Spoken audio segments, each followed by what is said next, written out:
In the previous section, you heard Amitabh Bachchan share the secrets that none had heard so far on how he quit his campaigning midway, putting to rest all speculations on his relationship with the Gandhis.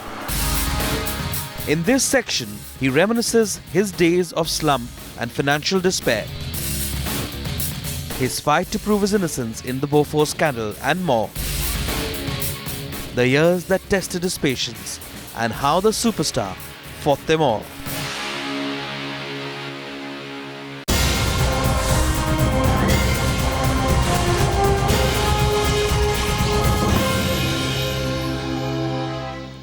Mr. Bachchan, my next question to you is,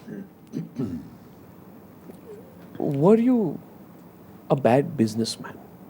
You're a great actor. Yeah, I'm still a bad businessman.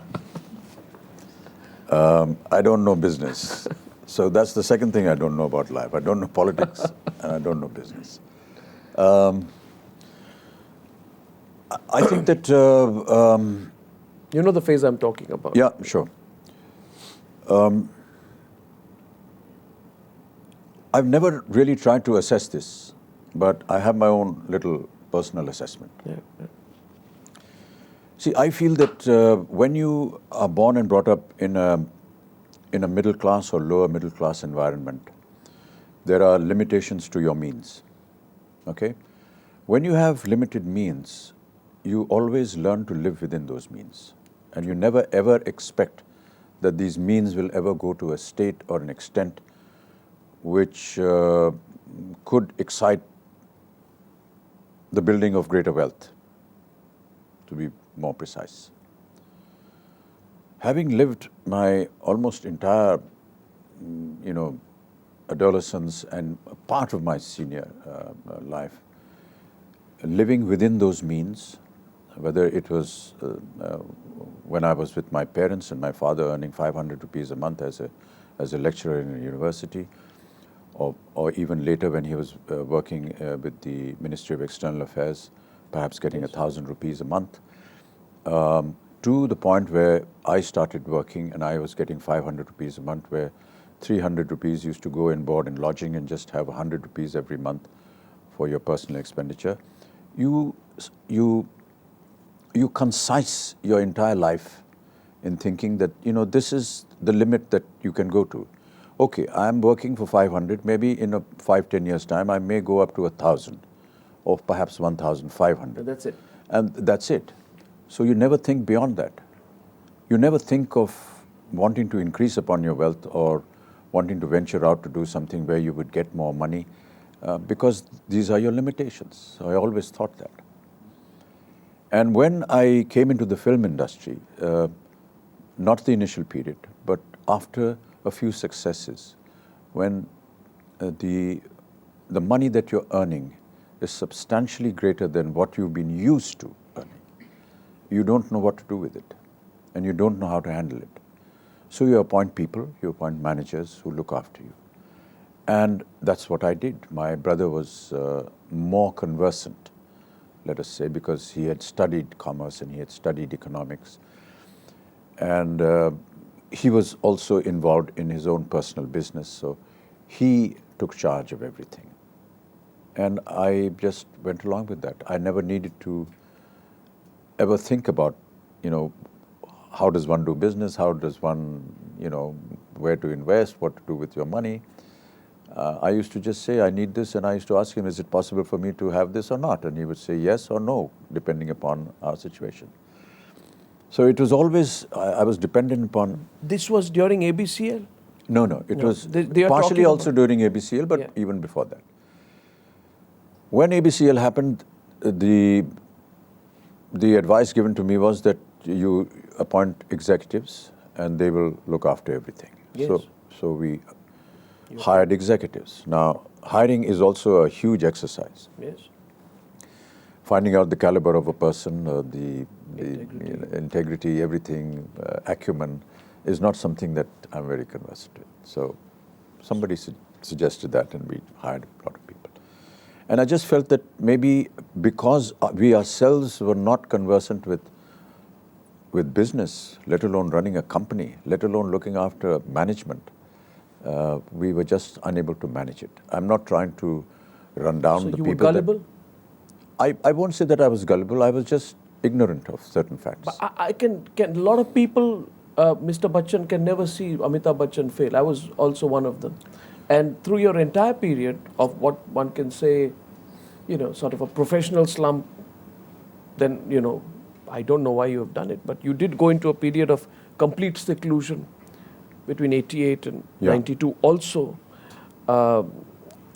You then coming back as the head of ABCL. Mr. Bachchan, very few people in my generation ever thought that Amitabh Bachchan can fail in anything. Yeah, But when did you realize that things were not going right? What was your moment of realization that this much and no further? from my very early years, Yeah. No, in business. I knew that everything is never going to be okay for you. There are going to be ups, there are going to be downs. And thanks to my father who kept me aware of all these things. He says, one day you may be successful, another day you may fail. What is important is what you learn from that failure and whether you're able to get up again. Yeah, but when ABCL When ABCL went into this operational collapse around 97, I want to know what impact it had on you, how you were looking at it, and because you seem to be always constantly reassessing yourself. When 1982 the accident happened, everything you told me was about reassessing yourself. How were you reassessing yourself in 97? When ABCL was going through a terrible period, I was loaded with almost 100 cases against me. Yeah. Because in my ignorance, I had signed a lot of documents which were to creditors and so on and so forth, and because there was no money to pay back, it all came on me personally. Yeah. So a lot of things started getting attached. All my bank accounts, everything were... Your properties? All my properties were attached and virtually bankrupt at that time. And I went through a great amount of turmoil mentally, obviously, and you don't want to share it at that point of time with the rest of the family or with many people, because it's a kind of an embarrassment. So you try and, because you're head of the family and you're running a family, you want to continue making them feel as though nothing has happened and, keep the same level of existence as you were doing before. I made certain amends in the way we were living.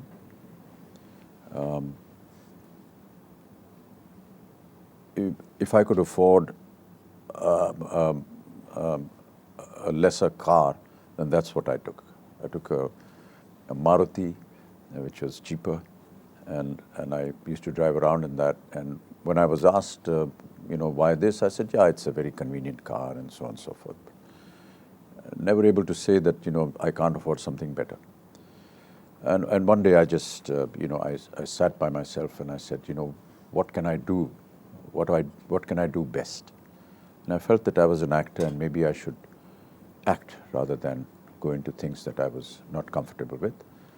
And I walked across from my house to Mr. Yash Chopra's house and told him I need a job, and he gave me Mohabbatein.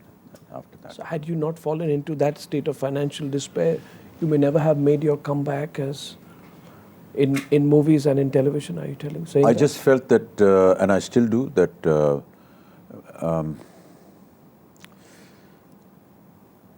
I feel that, once you go through a period of